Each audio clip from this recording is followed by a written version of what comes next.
نبی کریم علیہ السلام کو اللہ تبارک و تعالیٰ نے اختیارات عطا فرمائے تھے۔ اب دیکھیے کہ حدیث کے اندر اس بات کی طرف اشارہ کیا جاتا ہے کہ حضور علیہ السلام نے حضرت ربیعہ کے لیے یہ ارشاد فرمایا کہ سل یا ربیعہ، کہ ربیعہ مانگ جو چاہتا ہے۔ اب یہ جو لفظ سل یا ربیعہ، کہ ربیعہ مانگ جو چاہتا ہے،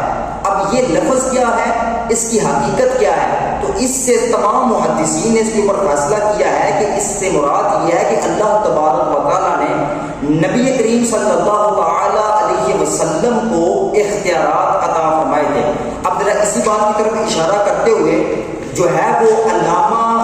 ابن حجر مکی رحمۃ اللہ علیہ کا موقف سماعت فرمائے کہ وہ اس بارے میں کیا فرماتے ہیں۔ فرماتے ہیں کہ نبی کریم علیہ السلام کے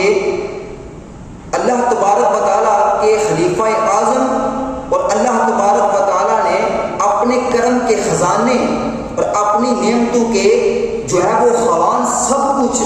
ان کے ہاتھوں کے مطیع کر دیا تھا۔ یعنی اللہ نے اپنے خزانے بھی نبی کریم علیہ السلام کو عطا کیے اور ہر چیز حضور کے قبضے قدرت میں کر دیا۔ اب نبی جو چاہے جس کو جو چاہے عطا فرما دیتے ہیں، یہی عقیدہ اہل سنت کا ہے۔ اور اسی طرح شاہ عبد العزیز رحمۃ اللہ علیہ کا موقف وہ فرماتے ہیں کہ حضرت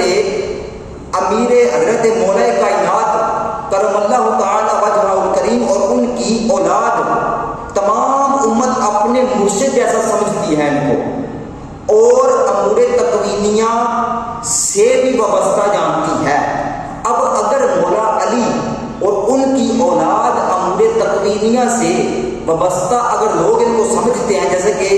علامہ عبد العزیز محدث دہلوی رحمۃ اللہ علیہ بیان فرما رہے ہیں، تو مجھے بتاؤ اگر مولا علی اور ان کی نسل کو اللہ نے یہ امور اور اختیارات عطا فرمائے ہیں، تو پھر نبی کریم علیہ السلام کی ذات کو تو بدرجہ اتم اور بدرجہ اولا جو ہے اللہ نے اختیارات سے نوازا۔